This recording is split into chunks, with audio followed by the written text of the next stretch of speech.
छत्तीसगढ़ के कोरिया जिले में भाजपा नेता समेत 3 लोगों की नृशंस हत्या के मामले ने सियासी और प्रशासनिक हलकों में हलचल बढ़ा दी है। 16 जून की रात नौगई गांव में रेत तस्करी को लेकर हुए विवाद ने हिंसक रूप ले लिया था, जिसमें एक फॉर्च्यूनर कार को पेट्रोल डालकर आग के हवाले कर दिया गया। इस वारदात में बीजेपी नेता लल्ला सिंह और नागेंद्र सिंह की जिंदा जलकर के मौत हो गई थी, जबकि एक अन्य व्यक्ति की फरसे से गला काट करके हत्या कर दी गई। अब तक पुलिस ने 12 आरोपियों को गिरफ्तार किया है।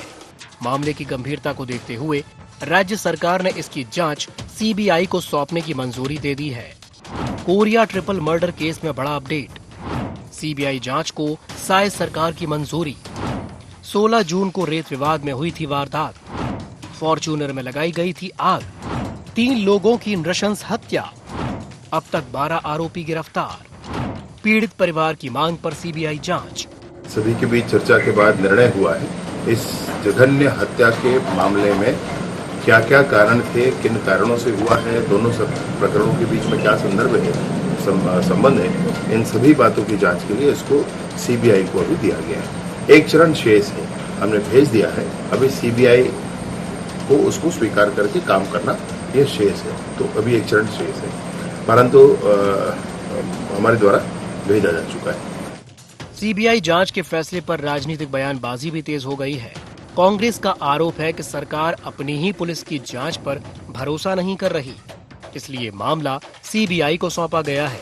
वहीं सरकार ने कांग्रेस पर पलटवार करते हुए कहा कि यह फैसला पीड़ित परिवार की मांग और मामले की गंभीरता को देखते हुए लिया गया है। सरकार का कहना है कि दोषियों को किसी भी कीमत पर बख्शा नहीं जाएगा, पर जांच पूरी पारदर्शिता के साथ होगी। एक तो मंत्री आप हो, सरकार आप चला रहे हो, आदेश आप जारी कर रहे हो और आरोप कांग्रेस पे लगा रहे हो। तो एक बड़ी घटना है और उससे बड़ी बात यह है कि इसको सरकार बहुत गंभीरता से ली है। एक वारदात हुई है, क्यों हुई है, क्या कारण है, क्यों ऐसा कि एक परिवार के जन को गाड़ी में चला दिया जाता है, चला दिया जाता है। माननीय मुख्यमंत्री दो जी ने और हमारी सरकार ने निर्णय लिया है कि इतनी बड़ी घटना है, उसका जांच बहुत बारीकी से और निष्पक्ष हो, वास्तविकता जनता के बीच में आना चाहिए। इसलिए माननीय मुख्यमंत्री जी ने सीबीआई को सौंपा है। फिलहाल कोरिया ट्रिपल मर्डर केस की जांच अब केंद्रीय एजेंसी के हाथ में है।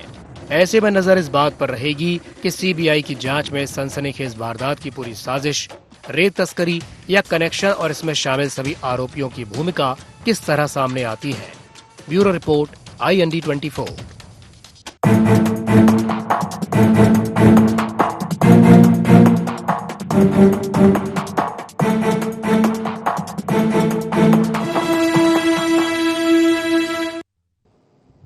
नमस्कार, जय जोहार, गोहार छत्तीसगढ़। सीबीआई जांच सियासी आंच में आप सभी का स्वागत है। मैं हूं आपके साथ दिव्यांशु जोशी। चर्चा को देंगे विस्तार, लेकिन उससे पहले एक नजर डालेंगे क्या है आज के गोहार पॉइंट्स। क्या सीबीआई जांच से कोरिया ट्रिपल मर्डर की सच्चाई आएगी सामने? क्या राजनीतिक आरोप प्रत्यारोप का नया केंद्र बन गया यह मामला? राज्य पुलिस की जांच पर क्यों उठ रहे सवाल? क्या पीड़ित परिवार को मिल पाएगा न्याय? तो छत्तीसगढ़ के कोरिया जिले में हुए बीजेपी नेता समेत 3 लोगों की नृशंस हत्या का मामला अब सिर्फ कानून व्यवस्था का नहीं बल्कि सियासत का भी एक बड़ा मुद्दा बन गया है। राज्य सरकार ने अब इस केस की जांच सीबीआई को सौंप दी है, जिसके बाद राजनीतिक आरोप प्रत्यारोप भी तेज हो गए हैं। कांग्रेस जहां सरकार की पुलिस जांच पर सवाल उठा रही है, तो वहीं साय सरकार का यह कहना है कि फैसला पीड़ित परिवार की मांग और मामले की गंभीरता को ही देखते हुए लिया गया है। आज इसी विषय को लेकर के हम चर्चा करेंगे। कुछ खास मेहमान हमारे साथ चर्चा में शामिल हो रहे हैं, आपका परिचय करा देते हैं। हमारे साथ चर्चा में जुड़ रहे हैं अजय गंगवानी जी, कांग्रेस प्रवक्ता हैं। गंगवानी जी, स्वागत है आपका IND 24 में। हमारे साथ जुड़ रहे हैं PC रथ साहब, वरिष्ठ पत्रकार हैं। रथ साहब, आपका भी स्वागत है IND 24 में। और हमारे साथ जुड़ रहे हैं वात्सल्य मूर्ति जी, भारतीय जनता पार्टी के प्रवक्ता हैं। वात्सल्य जी, आपका भी स्वागत है IND 24 में। शुरुआत में गंगवानी जी आपसे कर लेता हूं। गंगवानी जी, जब इस तरह का कोई केस हो जाता है, कोई बहुत ही गंभीर मामला हो, तो ये कहा जाता है कि नहीं भाई, इसकी जांच सीबीआई को करनी चाहिए, सीबीआई से जांच कराइए। और अब जब सीबीआई से जांच करवाई जा रही है या हो रही है, तो आप कह रहे हैं कि नहीं भाई, लोकल पुलिस पे भरोसा नहीं है क्या? तो मतलब क्या आपको सीबीआई पे भरोसा नहीं है या कोई और बात है? क्या कहेंगे गंगवानी जी? देखिए दिव्यांशु जी, बहुत संवेदनशील विषय पर आपने डिबेट रखी, थोड़ा समय दीजिएगा। देखिए, बिंदुवार बात करूं, सबसे महत्वपूर्ण ये जो घटना है कोरिया की, ये स्पष्ट रूप से दिख रहा है कि सत्ता के संरक्षण में रेत माफिया पूरी तरह बेलगाम हो गए हैं और ये जो रेत के लिए भाजपाई आपस में गैंगवार कर रहे हैं और आदमियों को जिंदा जलाया जा रहा है। बहुत दुर्भाग्यजनक घटना है दिव्यांशु जी। एक भाजपा नेता दूसरे भाजपा नेता, उसके भाई, उसके एक साथी को फॉर्च्यूनर गाड़ी में पेट्रोल डालकर जिंदा जला दिया जा रहा है। आज तक छत्तीसगढ़ के इतने 26 साल के इतिहास में ऐसी घटना इसके पहले कभी नहीं हुई। महत्वपूर्ण है कि 4 से 5 बिंदु इसमें जो अंडरलाइन करने की बात है। प्रभावित परिवार लगातार ये कह रहा है कि जांच के नाम पे सिर्फ खाना पूर्ति हो रही है। इस पूरे मामले में दिव्यांशु जी पुलिस की भूमिका संदिग्ध है, पहली बात। दूसरी बात महत्वपूर्ण है कि उस क्षेत्र के और जिले का जो विधायक है उसका सीधा सीधा राजनीतिक संरक्षण देने का आरोप लग रहा है, दूसरी बात। तीसरी महत्वपूर्ण बात है, मृतक के परिजन स्पष्ट कह रहे हैं कि जो फोरेंसिक रिपोर्ट, उसमें बहुत सारे ऐसे जो बॉडी के पार्ट्स हैं उसको जब्त तक नहीं किया गया। मतलब ये दिखता है कि फोरेंसिक रिपोर्ट के नाम से खाना पूर्ति करके वहां की पुलिस, वहां के स्थानीय विधायक, इनके बड़े अधिकारी, बड़े प्रशासनिक उच्च पदों पर बैठे व्यक्ति इस पूरी जांच के नाम से खाना पूर्ति कर रहे हैं, हत्यारों को बचाने का सीधा दुष्प्रयास कर रहे हैं। और चौथी महत्वपूर्ण बात है, इस पूरे मामले पे जिस प्रकार से राजनीतिक संरक्षण दिया जा रहा है, अभी तक यहाँ की पुलिस की भूमिका जो दिख रही है, तो कांग्रेस पार्टी को आशंका है कि सीबीआई जो है वो जांच के नाम पे कितनी पारदर्शी अपनी भूमिका निभाएगी। क्या केंद्र सरकार के इशारे पे भाजपा के नेता को बचाने का प्रयास किया जाएगा? महत्वपूर्ण है कि दिव्यांशु जी इस पूरी घटना से स्पष्ट है कि छत्तीसगढ़ जो है यहाँ पे कानून और संविधान के बजाय गुंडाराज, माफिया राज हो चुका है। आपको 3 से 4 महत्वपूर्ण उदाहरण दे रहा हूँ, ये इकलौती घटना नहीं है। सक्ती में एक युवती के घर में घुसकर गोली मार के हत्या करी गई। जैजैपुर में 2 भाइयों के घर में घुसकर सगे भाइयों की गोली मार के हत्या। पेंडा के कोटमी बाजार में सराफा कारोबारी की गोली मार के हत्या। बिंद्रा नवागढ़ में महिला के घर में घुस के ब्लेड से गला रेत के हत्या कर दी गई। हीरापुर में जो है बम से व्यक्ति को घायल कर दिया गया। तो लगातार 2.5 साल में जो अपराध है वो चरम पे है। माननीय गृह मंत्री विजय शर्मा जी ने विधानसभा में स्वीकार किया कि छत्तीसगढ़ में प्रतिदिन 3 हत्याएं, 6 लोगों की जो है महिलाओं के साथ बलात्कार, रायपुर राजधानी में 6 गोलीकांड, छत्तीसगढ़ के पंजाब की तरफ उड़ता छत्तीसगढ़ बना दिया गया है, छत्तीसगढ़ को अपराधगढ़ बना दे रहा है। तो ये चल क्या रहा है? पहले भी हमने देखा कि रेत अवैध उत्खनन के जो उसके चक्कर में एक बेचारे कांस्टेबल की रेत माफिया ने कुचल के हत्या कर दी। जब पुलिस अधिकारी तक की हत्या कर दी जा रही है, एक नेता दूसरे नेता को जिंदा जला के मार दे रहा है, तो दिखता है कि रेत की अवैध काली कमाई के लिए गैंगवार वर्चस्व की लड़ाई किस हद तक पहुंच चुकी है। ये सचमुच छत्तीसगढ़ आम जनता के लिए अलार्मिंग है। अगर इस घटनाओं को रोका नहीं गया तो कोई बड़ी बात नहीं कि छत्तीसगढ़ पूरे देश में उत्तर प्रदेश को पीछे छोड़ के अपराध में पहले स्थान पे आ जाए। दिव्यांशु जी, जो खाकी का डर, कानून का डर, पुलिस का डर होना चाहिए, वो दूर दूर तक नहीं दिखता। अपराधी जो है सोशल मीडिया पे, इंस्टाग्राम पे, ट्विटर पे अपने चाकू लहराते हुए, मुझे अच्छे से याद है दिव्यांशु जी, धमतरी में ढाबे में 3 युवकों की हत्या कर दी गई। दोनों हत्यारे पुलिस वैन में बैठ के खुलेआम विक्टिम साइन बना के हत्यारों के साथ अपना इंस्टाग्राम पे वीडियो वायरल करते हैं। तो क्या मनस्थिति है, क्या राज चल रहा है? यहाँ के गृह मंत्री आज तक के इतिहास के सबसे फ्लॉप गृह मंत्री है दिव्यांशु जी। ठीक ठीक ठीक ठीक, चलिए ठीक।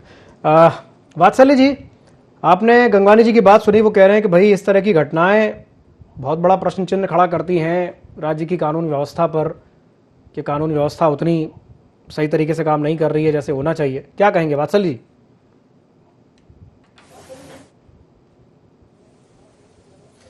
दिव्यांशु जी, पहले तो माफी चाहूंगा, अजय जी ने जो कुछ भी बोला हम लोगों को यहाँ सुनाई नहीं दे रहा था बिल्कुल भी, और मेरी आवाज भी इको कर रही है मुझे। नहीं, आपकी आवाज हमें प्रॉपर आ रही है। और वो ये कह रहे थे कि कानून व्यवस्था, मैं जवाब देता हूं दिव्यांशु जी जी जी जी जी जी बोलिए बोलिए बोलिए। आपकी बात का मैं जवाब देता हूं। देखिए, निश्चित तौर पर आज सरकार हमारी है तो कानून व्यवस्था पर अगर कुछ भी सवाल उठेगा तो जवाब हमें देना पड़ेगा।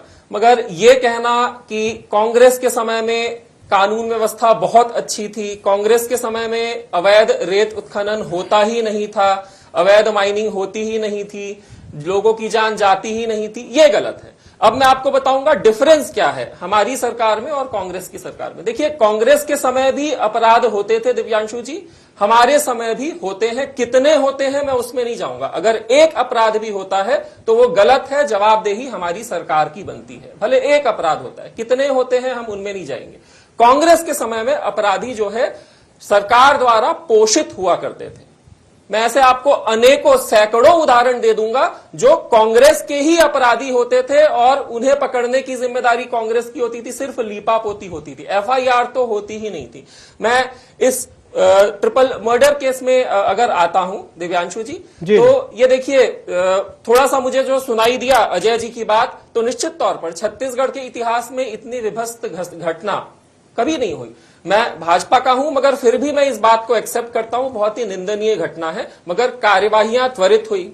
आज परिवार के कहने पर, आग्रह पर तुरंत हमारी सरकार ने, जनरली आप ऐसा देखेंगे नहीं दिव्यांशु जी, खास तौर से अगर आप कांग्रेस का इतिहास खंगालेंगे, पुराने से लेकर अभी तक का इतिहास, कांग्रेस कभी भी आसानी से सीबीआई को जांच नहीं दे देती थी, क्योंकि जब आपके पास छुपाने के लिए बहुत कुछ होता है दिव्यांशु जी, तो आप किसी थर्ड एजेंसी को सामने से ओखली में सर नहीं देते। आज हमारे पास छुपाने के लिए कुछ भी नहीं है। परिवार ने आग्रह किया, उनका विश्वास जिंदा रहना चाहिए। अगर जनता का विश्वास कानून में और जांच एजेंसी में होना चाहिए, हमने सीबीआई को बुलाया, 12 गिरफ्तारियां हो गई है, एफआईआर तुरंत हुई थी, हमारी छत्तीसगढ़ की पुलिस भी अच्छा काम कर रही थी, केस बिल्कुल साफ है, मगर उसके बाद भी जनता का विश्वास, परिवार का विश्वास टूटना नहीं चाहिए। परिवार का विश्वास था सीबीआई को बुलाया जाए। देखिए हमारे ऊपर तो कांग्रेस ने कोई प्रेशर नहीं बनाया कि सीबीआई को बुलाओ, आपने ही अजय जी से पूछा, हमारे ऊपर जनता ने भी प्रेशर नहीं बनाया। तो माननीय विष्णुदेव साय जी की संवेदनशीलता है कि परिवार का विश्वास नहीं टूटना। हमने सीबीआई को बुलाया, हमारे पास छुपाने के लिए कुछ नहीं है, और निश्चित तौर पर आने वाले समय में दूध का दूध पानी का पानी हो जाएगा। मगर फिर मैं एक बार कहूंगा, अपराध हो रहे हैं, हमारी सरकार ये सुनिश्चित करेगी कि तुरंत कार्यवाही हो और अपराध आने वाले समय में उस पर रोकथाम किस तरीके से किए जाए, ऐसे नियम हम बनाएं। ठीक ठीक ठीक, चलिए रथ साहब के पास जाना चाहूंगा, गंगवानी जी उसके बाद आपके पास आऊंगा। रथ साहब, आपको क्या लगता है कि 12 गिरफ्तारियों के बाद भी सीबीआई जांच की आवश्यकता क्यों पड़ी? हालांकि इसका कारण बता दिया है वात्सल्य जी ने, जो बात कह रहे हैं कि परिवार का जो भरोसा है वो नहीं टूटना चाहिए। और एक बात उन्होंने और कही कि भाई कोशिश ये की जाएगी कि इस तरह की घटनाओं की पुनरावृत्ति ना हो, और इस तरह की घटनाएं क्यों हो रही हैं। अच्छा, गंगवानी जी ने इसमें एक बात और उससे पहले कही थी कि प्रदेश में कानून की जो व्यवस्था है वो कहीं ना कहीं उतनी प्रभावी होती हुई नहीं दिख रही है, क्योंकि भाई अगर प्रभावी होती तो इस तरह की घटनाएं ना दिखती, क्योंकि ये बहुत ही सीरियस मैटर है, बहुत ही गंभीर मामला है। क्या कहेंगे रथ साहब? जी दिव्यांशु जी, ये एक ऐसा अपराध था जिसने पूरे प्रदेश के लोगों को स्तंभित कर दिया था। बिल्कुल क्रूरता से जिंदा जलाया गया गाड़ी के भीतर जिस तरह से, और जो बच रहे थे उनको धारदार हथियार से मारा गया। और सबसे दुखद बात यह है कि जुड़े हुए लोग, जो पीड़ित परिवार हैं और जो जुड़े हुए लोग हैं, वो सभी सत्ता पक्ष की जो पार्टी है भाजपा से ही समर्थक बताए जाते हैं। जिस तरह से चीजें सामने आई है उसमें ये लगा कि कहीं पर भी ये जो इस तरह के कृत्य को बर्दाश्त नहीं किया जा सकता।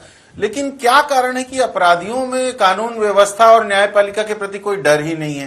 क्या कारण है कि ये जो खनिज विभाग है, पुलिस विभाग है और न्यायालय है, ये सक्षमता से कार्रवाई नहीं कर पा रही हैं? ये केवल एक सरकार की बात नहीं है, केवल भाजपा की सरकार की बात नहीं है। रेत माफिया को लेकर के इस तरह से लगातार घटनाएं होती रही हैं प्रदेश में, और हमेशा इस बात पर चिंता व्यक्त की गई है कि इतना अकूत फायदा है इस धंधे में, यानी कहीं ना कहीं कानून और व्यवस्था का प्रॉपर मामला है ये, कि इसके कारण ऐसे आपराधिक तत्व सक्रिय हो जाते हैं, माफिया की तरह संगठित तौर पे अपराध हो रहे हैं इन मामलों में। और उस पे निश्चित रूप से बड़े बड़े वाहन, बड़े बड़े मशीनरी लगती है रेत की खुदाई के लिए। ट्रैक्टर्स तो बहुत छोटी चीज है, उसके अलावा जेसीबी और वो जो पानी के भीतर से रेत को निकालते हैं भरे हुए पानी से, उस तरह की मशीनें लगती हैं। तो लाखों करोड़ों की ये मशीनरी निश्चित रूप से बड़े फाइनेंशियल स्ट्रेंथ वाले लोगों के द्वारा प्रोवाइड कराई जाती है, और उस पे निश्चित रूप से जो कानूनी कार्रवाई है, जो दंड का प्रावधान है, वो उतना नहीं है जिससे उनके में डर हो। तो इस तरह से अवैध काम को प्रोत्साहन मिल रहा है। तो जब कड़ाई से जब इस पे दंडित किया जाएगा, अगर जरूरी है तो सरकार को कानून बना के सख्ती लागू करनी चाहिए। जैसे कांग्रेस के समय में वो ये जो आपका हुक्का क्लब्स बहुत सारे होने लगे थे, तो हुक्का पे कानून बनाया गया था प्रदेश में, छत्तीसगढ़ में, और हुक्का क्लबों पे कार्रवाई होने लगी थी उसके बाद। तो उस तरह से अगर खनिज पे जो अभी पिछली कार्यवाही है, जो पिछले कानून है वो अपर्याप्त है, अपराधियों में डर नहीं हो रहा है, तो कड़े कानून और ज्यादा जुर्माना लगाया जाए ताकि इस तरह से अपराधियों को जो है हतोत्साहित किया जा सके और कानून व्यवस्था का डर लगाया जा सके।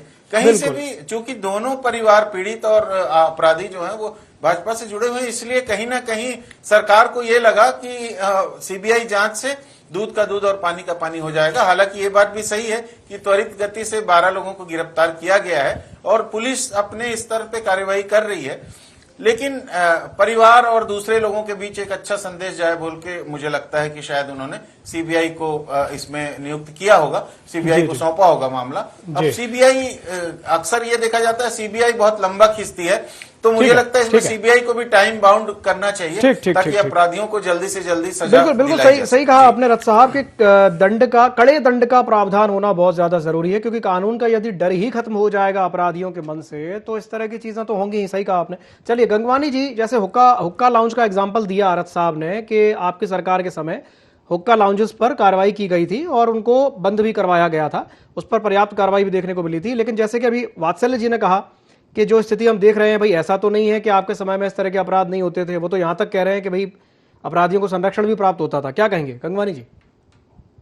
देखिए दिव्यांशु जी, सबसे महत्वपूर्ण है हमारी कांग्रेस की सरकार में 1200, आपकी जिम्मेदारी भी अंडरलाइन कर रहा हूं, 1200 लोगों पे कड़ी कार्रवाई करके सलाखों के पीछे ढकेल दिया गया। मैं वात्सल्य मूर्ति जी की इस बात की तारीफ करूंगा कि छोटे भाई ने कहा सब इतना नैतिक साहस चैनल पे दिखाया कि इस प्रकार की घटना दुर्भाग्यजनक है और किसी भी सरकार में इस प्रकार की घटनाएं लोकतंत्र के लिए अच्छा संकेत नहीं। लेकिन यहाँ से महत्वपूर्ण बात है, मैं जो कह रहा हूं उसके पीछे के कारण आपको देना चाह रहा हूं।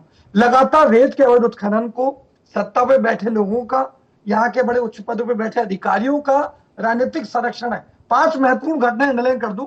बलरामपुर में रेत माफियाओं के हौसले इतने बुलंद थे कि एक पुलिस कांस्टेबल पर ट्रैक्टर चढ़ा के हत्या कर दी गई। पहला उदाहरण। गरियाबंद में रेत माफियाओं का इतना टेरर है कि खनिज इंस्पेक्टर और जो माइनिंग के अन्य अधिकारी हैं उनको दौड़ा दौड़ा कर पीटा गया, लेकिन किसी रात जो है रेत माफिया में कोई कार्रवाई नहीं। राजनांदगांव में और बिलासपुर के पास मस्तूरी में दोनों जगह रेत के माफियाओं ने खुलेआम गोली चलाई। बस्तर में इतना टेरर था कि जब आपके जैसे संवेदनशील पत्रकार बप्पी राय ने रेत अवैध उत्खनन की खबर चलाई तो गांजा में जबरदस्ती फंसा के उनके सहित 4 लोगों को जो है उनपे केस दर्ज कर दिया गया। तो ये दिखता है कि राजनीतिक संरक्षण कहां तक फैला है। और इस प्रकार की घटनाएं देखिए महत्वपूर्ण के 2.5 सालों में यहाँ का कोई भी आम व्यक्ति, यहाँ की माताएं बहनें यहाँ के पुलिस पे भरोसा नहीं कर पा रही है, जिसका नतीजा है कि बलौदाबाजार में एसपी कलेक्टर के कार्यालय जला दी गए, कवर्धा में पुलिस कस्टडी मौत होती है, बलरामपुर में एसडीएम को दौड़ा दौड़ा के पीटे जा रहा है। तो ये दिखता है कि आम जनता को यहाँ के पुलिस पे, यहाँ के प्रशासन पे, यहाँ की सरकार पे भरोसा नहीं है, इसलिए सड़कों पर उतर के खुद कानून को अपने हाथ में लेने के लिए मजबूर हो रही है। तो ये महत्वपूर्ण है कि जनता में विश्वास हो, आपके पुलिस और खाकी का डर हो, अधिकारी और सरकार में संतुलन हो, जिसका नतीजा हो कि अपराध पर रोक लगे। तो ये लगातार दिखता है। मैं तो पूछना चाहता हूँ, क्या रेत के अवैध की काली कमाई की सत्ता की इस हद तक गिर चुकी है, एक भाजपा नेता जिंदा जला के हत्या कर देता है? बहुत ही आपत्तिजनक है। दूसरी महत्वपूर्ण बात है कि इतनी बड़ी घटना होने के बाद क्या यहाँ की सरकार के अधिकारियों का दायित्व नहीं था कि एक प्रतिनिधि मंडल जाता, पीड़ित के परिजनों से मिलता, उनको ढांढस बताता, उनको साथ बातचीत करता? अभी तक दिखता है कि मृतक के परिजनों से कोई प्रतिनिधि मंडल मिला नहीं, कोई बयान नहीं लिया गया, कोई फोरेंसिक की जांच नहीं हो रही है, प्रतिक्रिया मिलता नहीं है, कोई टाइम बाउंडिंग कमेटी नहीं है। तो किस प्रकार से हम विश्वास करें कि सीबीआई की जांच निष्पक्ष होगी और पीड़ित के परिजनों को इंसाफ मिल पाएगा? ठीक है, चलिए प्रतिक्रिया देख लीजिए, उन्नाव देख लीजिए, हाथरस देख लीजिए, किस प्रकार से बलात्कारियों के साथ खड़े थे, आज तक पीड़ितों को इंसाफ नहीं पाया। दिव्यांशु जी, ठीक है, वात्सल्य जी जवाब दीजिए, गंगवानी जी की बात का जवाब दीजिए। दिव्यांशु जी, रथ सर ने भी बहुत अच्छे वैलिड पॉइंट्स उठाए और गंगवानी जी ने भी। तो चलिए मैं गंगवानी जी के ही बातों का जवाब सबसे पहले दे देता हूं। देखिए, गंगवानी जी जो है 3 केसेस उन्होंने गिनाए जो आपराधिक केसेस है, जो मैं मानता हूं हमारे कार्यकाल के हैं। अब क्या मैं आपको 10 केसेस गिना दूं जो कांग्रेस के कार्यकाल के हैं? देखिए, कहने का मतलब ये, गंगवानी जी, संजू त्रिपाठी कौन थे?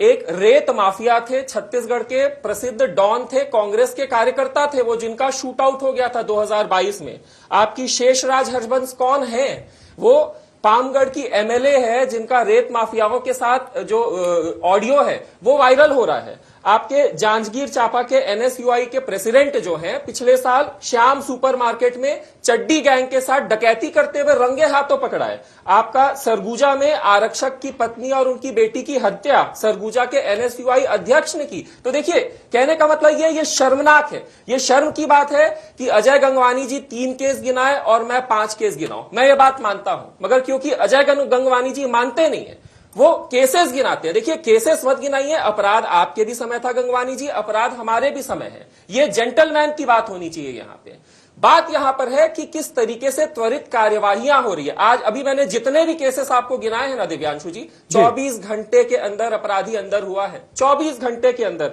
मुंगेली गोलीकांड में 12 घंटे के अंदर दोनों ही अपराधी कांग्रेसी थे। मुंगेली गोलीकांड में दोनों अंदर हुए हैं। अब मैं कृपया करके 30 सेकंड और दीजिएगा, क्योंकि रथ सर ने बहुत वैलिड पॉइंट उठाया। रथ सर ने कहा कि इस व्यापार में, रेत के व्यापार में अकूत फायदा है। आपको पता है दिव्यांशु जी, जब भूपेश बघेल जी की सरकार आई थी फरवरी 2019 के पहले तक रेत उत्खनन का जो पूरा काम है वो पंचायत खुद देखती थी, मगर भूपेश बघेल जी आए और फरवरी 2019 में पंचायतों से ये अधिकार छीन लिया गया और पूरा अधिकार सरकार के पास आ गया। जो सिंडिकेट और माफिया, जो उसके पहले तक छोटे छोटे ठेकेदार हुआ करते थे, मगर रथ साहब ने कहा ना, लाखों करोड़ों की मशीनों से जो उत्खनन, जो माइनिंग चालू हुई ना, वो 2019 के बाद हुई, क्योंकि सरकार फिर बड़े बड़े टेंडर देने लग गई और एक सिंडिकेट बन गया पिछले 6-7 सालों में। एक बड़ा सिंडिकेट, अपराधियों का एक बड़ा सिंडिकेट जो पोषित था मशीनें, सरकारी मशीनरीज के द्वारा। उन्हें हमें तोड़ना है। उसके पहले तक रमन सिंह के कार्यकाल में तो छोटे छोटे ठेकेदार हुआ, इतनी बड़ी मशीनें नहीं हुआ करती थी। पंचायत पैसा कमाती थी रेत उत्खनन से। उस समय भी अपराध होते थे, मगर वो छोटे अपराध होते थे। आज बड़े बड़े अपराधी, अंडरवर्ल्ड के लोग आज इस गेम में घुसे हुए। मैंने गिनाया आपको सारी चीजें। तो ये सारी चीजें हैं। उसके बाद भी अगर सीबीआई की बात हो, देखिए, हम शर्मिंदा हैं, हमारे कार्यकाल में हुआ है, हमारे पास छुपाने के लिए कुछ भी नहीं है। इसीलिए आग्रह हुआ, उनका विश्वास टूटे ना करके हमने सामने से सीबीआई को बुलाया। हमारे पास तो कोई प्रेशर भी नहीं था। मैं बार बार कह रहा हूं ना, जनता ने प्रेशराइज किया, ना कांग्रेस के नेताओं ने प्रेशराइज किया, ना आप लोगों रिपोर्टर्स ने प्रेशराइज किया। ये तो हमारा डिसीजन था। ठीक ठीक। रथ साहब आपके पास आऊंगा। गंगवानी जी कुछ कहना चाह रहे जी। गंगवानी जल्दी से अपनी बात कह लीजिए, उसके बाद रथ साहब के पास जाएंगे जी। अभी पीड़ित के परिजनों के पास पहुंचे थे, उन्होंने स्पष्ट रूप से उनसे बातचीत की। उन्होंने स्पष्ट रूप से बताया कि राज्य सरकार की पुलिस की प्रणाली संदिग्ध है, उनकी कार्यप्रणाली पे भरोसा नहीं है। इसलिए वो लगातार इस बात की डिमांड करते रहे कि सीबीआई को जांच सौंपी जाए। हमारा अंदेशा इस बात से है, देखिए, बहुत महत्वपूर्ण विषय पे मैं चर्चा करना चाह रहा हूं। आज पूरे देश में अयोध्या के राम मंदिर के चंदे में डकैती और चोरी हो रही है। एक एसआईटी गठित की गई, उस एसआईटी ने जांच के नाम पे खाना पूर्ति दी, उसकी रिपोर्ट सार्वजनिक नहीं की गई। मैं जो तस्के हैं चंपा ताया जी पे कोई एफआईआर नहीं, मैं उसकी रिपोर्ट आप सार्वजनिक करते हैं। 40 दिन में 70 बार चोरी होती है। वो एक अलग विषय है गंगवानी जी, उस विषय पर फिर कभी चर्चा कर लेंगे। कि जब वो एसआईटी निष्पक्ष जांच नहीं करती है तो कैसे इस बात पे भरोसा करें दिव्यांशु जी की जो सीबीआई की जांच होगी वो बिना दबाव की होगी। ठीक है, तो गंगवानी जी ये कह रहे हैं कि अगर एसआईटी की जांच निष्पक्ष नहीं है तो सीबीआई पे भरोसा कैसे कर लें। ठीक ठीक ठीक। चलिए रथ साहब जवाब दीजिए इस बात का। वो कह रहे हैं कि भाई एसआईटी की जांच पे भरोसा नहीं रहा तो सीबीआई पे कैसे भरोसा कर रहे हैं, क्या कहेंगे रथ साहब? जी, निश्चित रूप से वो परिवार के भरोसे का सवाल है। परिवार अगर सीबीआई की जांच से जो निर्णय आते हैं, जो निष्कर्ष आता है, उससे अगर संतुष्ट होगा तो फिर कोई बात नहीं है। फिर वो उनकी संतुष्टि ही सबसे महत्वपूर्ण है। और अभी सरकार का ये कहना है, छत्तीसगढ़ सरकार का, कि वो परिवार वालों के ही अपेक्षा के अनुरूप सीबीआई को सौंप रही है मामला।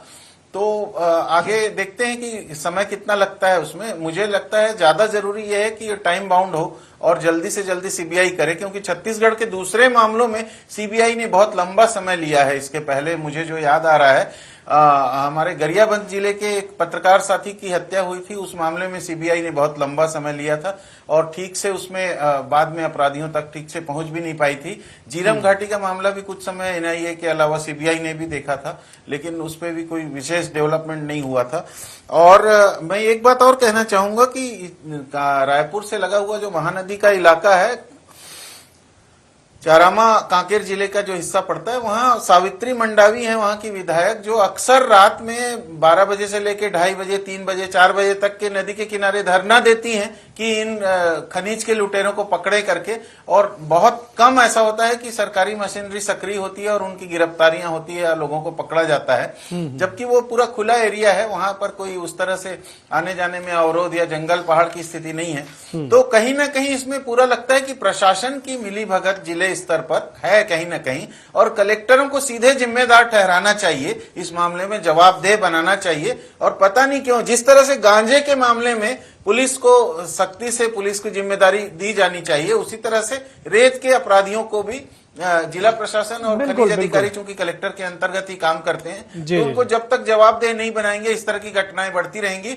और कहीं ना कहीं बंदरबाट होता है और लोग कई जगह पे जनप्रतिनिधि भी इन्वॉल्व होते हैं। अकाउंटेबिलिटी तय होना बहुत ज्यादा जरूरी है। कलेक्टर को सीधे सीधे उसके लिए जिम्मेदार और बना अकाउंटेबिलिटी तय होगी, तो निश्चित रूप से इसमें कमी आएगी और वो खुद ध्यान रखेंगे, जवाबदेही तय करनी पड़ेगी और ये बहुत ज्यादा जरूरी है। सस्ते में रेत मिले इसकी भी व्यवस्था होनी चाहिए। जी, बहुत अच्छी बात कही आपने, बिल्कुल बिल्कुल सही कहा आपने। चलिए बहुत बहुत धन्यवाद आप तीनों मेहमानों का हमारे साथ जुड़ने के लिए और चर्चा में शामिल होने के लिए। तो समय की बाध्यता के चलते चर्चा को समाप्त करना चाहूंगा। खबरों का सिलसिला लगातार जारी है, आप बने रहिए ID24 के साथ। नमस्कार।